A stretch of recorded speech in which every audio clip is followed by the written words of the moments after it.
Hey everybody, it's Queen of Light 1111. Happy Wednesday. So this is a really interesting time, right? We are in between two very significant things, okay? Things that have occurred or are going to occur this week. So we are just coming out of the full moon lunar eclipse that happened yesterday. And now we're headed into the 1111 portal. So I wanted to do a quick check-in and just see where things are at, in this kind of midweek reading. So we've gone through the energies of the full moon lunar eclipse. Those energies I feel are still with us, and we are moving towards this 1111 portal. Let's see what the energies are for masculine, feminine, and the connection. And for those of you who are new to my channel, this is just to let you guys know that I only take cards that fly out one at a time. If more than one card flies out, I always pull them back, okay? So let's go ahead and get started, and let's see what divine feminine's energy is towards divine masculine. Then we'll look at masculine's energy towards divine feminine and what is the energy of the connection. Just kind of a temperature check at this mid-junction between the full moon lunar eclipse and the 1111 portal. Now, if you guys want to book your own personal reading, coaching session, or healing session, go to queenoflight1111.com. What is divine feminine's overall energy towards divine masculine? Intuition.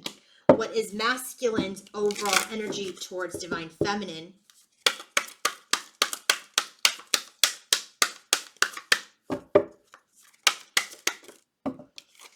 Worlds within worlds. And then let's check the energy of the connection, and we're going to clarify these with the tarot.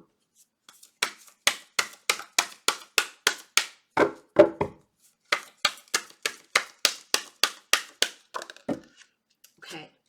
Patience. Yeah, okay, everybody's probably rolling their eyes. Okay, what's very interesting right off the bat, look at this. Intuition for feminine, that's her energy towards masculine. Masculine's energy, worlds within worlds. Look at this, 18, number 9, 36, number 9. There is a cycle closing, and I almost feel like, look at, this is an eye, and there's a circle here. And here's the circle. It just feels like this is the yin and this is the yang. This is that receptive feminine and masculine energy.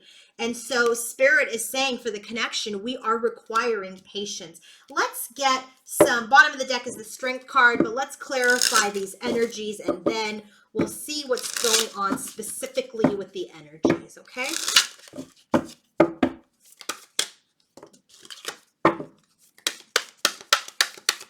Oh, by the way, it's November 9th. 18 is a 9, 36 is a 9 on November 9th. You cannot make that up.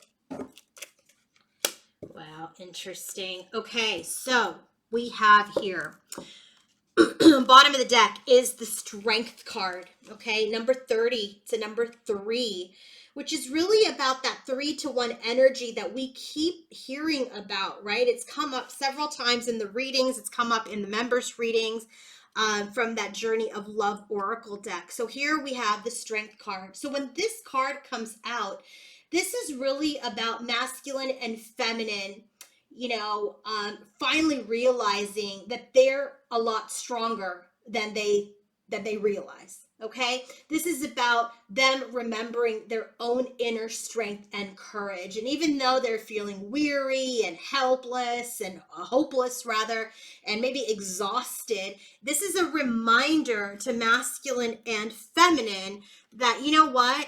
You are strong. 4 of Pentacles. You are not a slave to the system, a slave to the journey. You're not stuck, okay? With this 4 of Pentacles energy, when this card comes out, this is about realizing that, I'm just really stuck. I'm in this energy where I've done all of this effort and I'm never going to be able to achieve it. And this is really reminding you, both masculine and feminine, especially coming out of this lunar eclipse and full moon and headed into the new moon. You are strong. You are not a slave to this journey. You are not a slave to your fears. You are not a slave to your pain. You are not a slave to anything. You are in your strength. You are in your courage, and hold on to that energy. So divine feminine's energy towards divine masculine is this intuition card. So she's very much in her energy of receptivity. She's very much in her energy of listening to her own inner guide. Okay, excuse me. So this is about her going within, listening to her inner guidance, and like getting away from all of the external riffraff and external distraction. It's like, I'm not going to look at social media. I'm not going to look at, anything outside of myself. Going within and not being misguided by her ego, because the ego is loud, it's disruptive, and it can convince her that she is not in her power, that she is not in her strength.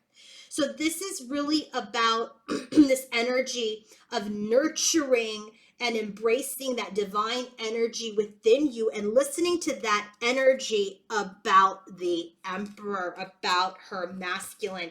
So this is very much an energy of, look, feminines, it's time to listen to what your own spirit, what your own intuition is telling you about divine masculine, emperor, and going into the Hierophant. Okay, so this is an energy where you have to shed that ego, right? Because when you think of the emperor and the Hierophant, right, so the emperor is the energy of dominion, of rulership, of leadership. The Hierophant is all about religion and hierarchy and tradition. So these are kind of opposite concepts, right? One is a rulership and one is religion, right? They both can control, right? So this is the energy where, what's the battle of the will? What's the battle of the will? Are we going to let go of the ego? That's the ultimate prize. And are we going to go into what our divine intuition says? So feminine is really in this energy of wanting to assert herself, right? Using her energy, her own inner masculine energy to be in that energy of listening to her own intuition. That's what she's going to take leadership of. She's not going to utilize her ego. She's not going to utilize her wounds. She's not going to look at anything outside of herself to tell her what she needs to do, what she is, what she isn't. And she's not certainly going to let her own ego tell her anything about her divine masculine. Okay? What is masculine's energy? Worlds within worlds. Again, the number 9 card. And so worlds within worlds in this deck, it's the last card in the entire deck. So when this card comes out, it serves as a reminder to look within yourself for answers. So he's doing that actively in the 3D plane. She's doing it intuitively. If this is not the true divine masculine and feminine, I don't know what is, because they continue to show up in my members' readings and these readings as this like yin and yang energy. And so this is him in this 3D world, right? Feminine is more of that energetic energy. He's more of the active energy. He's in the energy where he's not open, to the opinion of others. He's not. Before, he used to like really be in this energy of external gratification. Okay, he is starting to realize that he's the master and the creator of his environment, of his life, of his journey. And so he's in this energy where he is now starting to raise his vibration. Okay, look within.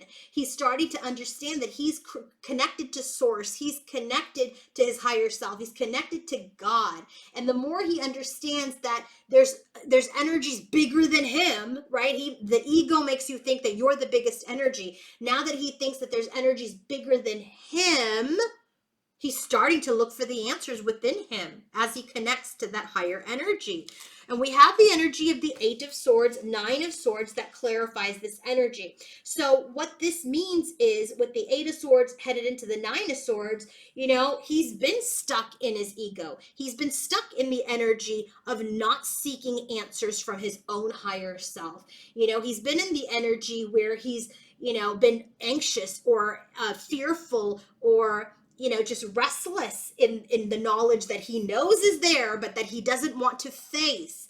And so this concept here of the Eight and Nine of Swords is, I know I need to connect to my own inner self. I need to search within for answers. And frankly, he knows that he has been trapped in his own anxiety and his own painful thoughts, but he's got to distance himself, right? He thought he had to distance himself from what was causing him pain, but he knows he's gonna have to deal with it.